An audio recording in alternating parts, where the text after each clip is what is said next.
اس کا اندازہ مسلمانوں کو اس بات سے ہوا کہ دشمن کے جرنیل نے حضرت ابو عبیدہ کو یہ پیغام بھیجا کہ ہم جنگ کو چند دنوں کے لیے روکنا چاہتے ہیں تاکہ امن معاہدے کی شرائط طے کی جا سکیں۔ سیدنا خالد کو جنگ کا اندازہ ہو چکا تھا کہ اب فیصلہ کن جنگ کا وقت آ چکا ہے۔ آپ نے اپنے تمام گھڑ سوار دستوں کو ایک جگہ جمع کیا۔ آپ نے 5000 گھڑ سوار رومیوں کی پشت کی جانب روانہ کر دیے۔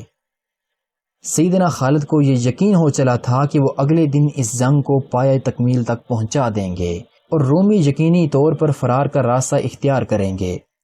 ان کے 3 اطراف دریا جبکہ ایک جانب خشکی کا راستہ تھا، جہاں پر اب حضرت خالد بن ولید نے حضرت زرار کو 5000 گھڑ سواروں کے ساتھ تعینات کر دیا تھا تاکہ دشمن کے فرار کے تمام راستے ختم کر دیے جائیں۔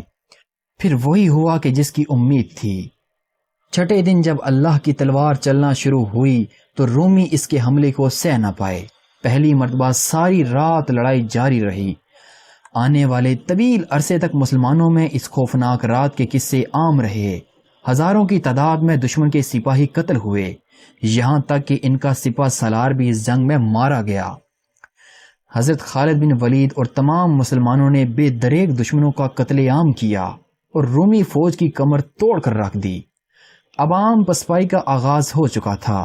جنہوں نے بھی فرار ہونے کی کوشش کی، ان کے لیے حضرت زرار اپنے 5000 گھڑ سواروں کے ساتھ موجود تھے۔ انہوں نے بھی فرار ہونے والے سپاہیوں کو تہہ تیغ کر ڈالا۔ اگر سیدنا اکرمہ کی پکار پر 400 مجاہدین موت پر بیعت نہ کرتے تو شاید مسلمانوں کو اتنی فیصلہ کن فتح حاصل نہ ہوتی۔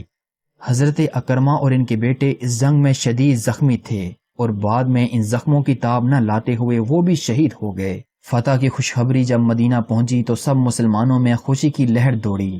انہوں نے اللہ کا شکر ادا کیا۔ اب شام کا کوئی قلعہ مسلمانوں کے لیے رکاوٹ نہیں بنا۔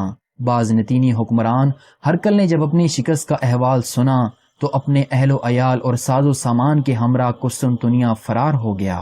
لیکن کچھ ہی عرصے بعد ایک اور فتنہ کھڑا ہو گیا۔ رومیوں نے 2 لاکھ کے لشکر کے ساتھ مصر کی طرف سے شام پر حملہ آور ہونے کی کوشش کی۔ ان کا ہدف حمص کا شہر تھا۔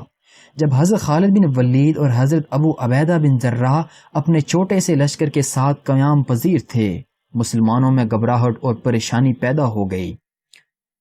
حضرت ابو عبیدہ نے جنگی شورا طلب کی اور وہاں یہ فیصلہ کیا گیا کہ پوری سلطنت سے مدد طلب کی جائے۔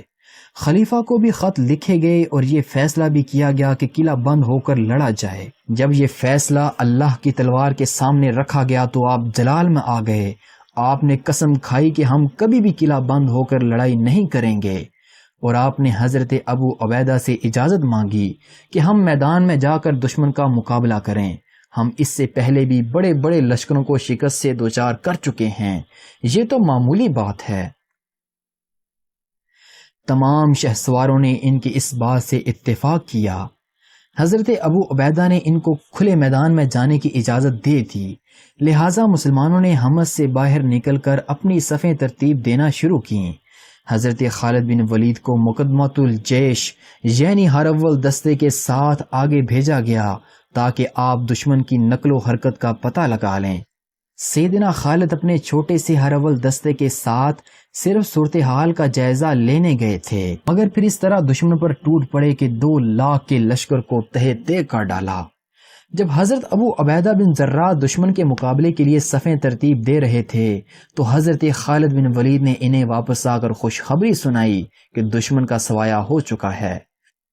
حضرت خالد بن ولید نے اس کے بعد حمص میں ہی قیام فرمایا، مگر نائب کمانڈر کی حیثیت سے ان کا عہدہ ابھی بھی برقرار تھا۔ آپ چونکہ اعلیٰ ظرف تھے اور یتیموں، مسکینوں اور بیواؤں کی مدد کرنے والے تھے، لہٰذا آپ نے مال غنیمت میں سے اپنا حصہ بھی تقسیم کر دیا۔ لیکن کچھ لوگوں نے حضرت عمر سے آپ کی شکایت کر دی کہ حضرت خالد مال خرچ کرنے میں اسراف کرتے ہیں، سو سیدنا عمر نے ان کو جنگی خدمات ادا کرنے سے منع فرمایا۔ آپ نے اپنی باقی زندگی حمص میں گزارنے کا فیصلہ کیا، چنانچہ 21 ہجری میں آپ نے حمص میں ہی انتقال فرمایا۔ آپ کے انتقال کی خبر جب مدینہ منورہ پہنچی تو ہر گھر میں کہرام مچ گیا۔ خود حضرت سیدنا عمر فاروق رنجیدہ ہوئے اور اہل مدینہ کو بھی سوگ منانے کی اجازت دے دی۔ سیدنا خالد کے ترکے میں صرف ہتھیار، تلواریں، خنجر اور نیزے ہی تھے۔ ان ہتھیاروں کے علاوہ آپ کا ایک غلام تھا جو ہمیشہ آپ کے ساتھ رہا کرتا۔ اللہ کی یہ تلوار کہ جس نے دو عظیم سلطنتوں رومن اور پرشین امپائر کے چراغ بجھائے، وفات کے وقت ان کے پاس کچھ بھی نہ تھا۔ آپ نے جو کچھ بھی کمایا وہ اللہ کی راہ میں خرچ کر دیا، ساری زندگی میدان جنگ میں گزار دی۔ حضرت خالد کو اللہ تعالیٰ نے بہت سارے بیٹے اور بیٹیوں سے نوازا تھا، مگر آپ کی اولاد کا بڑا حصہ آپ کے انتقال کے بعد شام میں طاعون کی بیماری کے باعث شہید ہو گیا۔ حضرت ابو عبیدہ بن جراح بھی اسی طاعون کی بیماری سے شام میں شہید ہوئے تھے۔ حضرت خالد کی جنگی فتوحات کے بارے میں صحابہ نے گواہی دی کہ ان کی موجودگی میں ہم نے شام اور عراق میں کوئی بھی 2 جمعے ایک شہر میں نہیں پڑھے اور اگلا جمعہ نئے فتح کیے ہوئے شہر میں ادا کرتے۔